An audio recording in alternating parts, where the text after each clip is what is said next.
10th result ఈ నెల ఎప్పుడైనా రావచ్చు.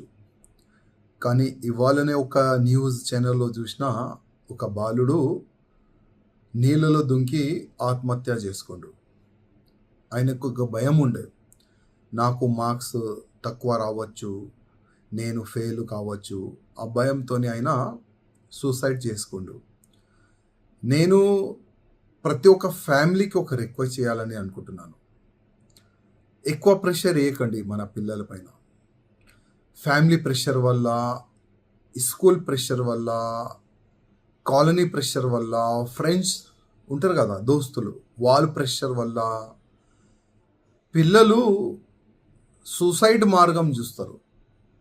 కానీ సూసైడ్ మార్గం చూసే ప్రతి ఒక్క యువకులకి నా ఒక నివేదిక, మీరు మా దేశానికి ఒక ఫ్యూచర్, మన స్టేట్కి మీరు ఒక ఫ్యూచర్, దాని గురించి మీరు ఒక ఆలోచన చేయండి.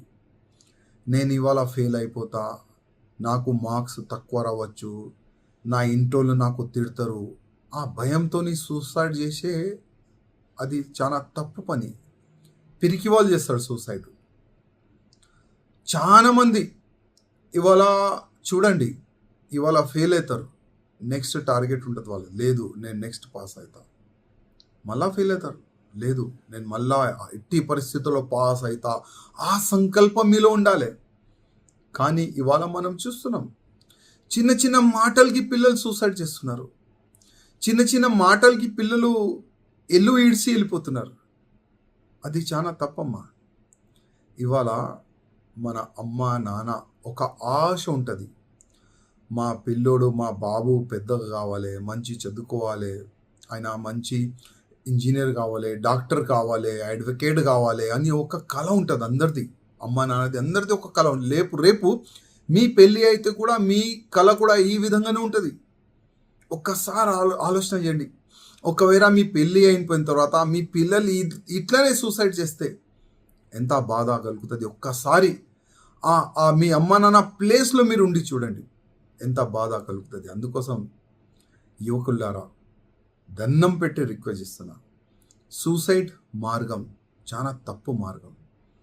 ఒకవేళ చావాలంటే, వేరే మార్గం లేదు నేను చావాలే అంటే, సమాజ మంచి పని గురించి చావండి, దేశ రక్షణ గురించి చావండి, హిందూ ధర్మ రక్షణ గురించి చావండి.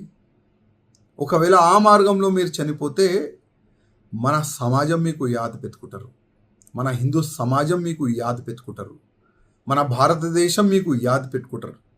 అట్లాంటి మార్గం మీరు దోలాడండి. కానీ నేను ఫెయిల్ అయిపోతా, నేను చనిపోతా, అట్లాంటి ఆలోచన పెట్టకండి నా యువకులారా. ఇవాళ ఫెయిల్ అయినాం, నెక్స్ట్ మేము పాస్ అవుతాం, అట్లాంటి ఒక సంకల్పం పెట్టుకోవాలి. ఒక మూవీ వచ్చింది 12th ఫెయిల్, ఆ మూవీ చూడండి మీరు.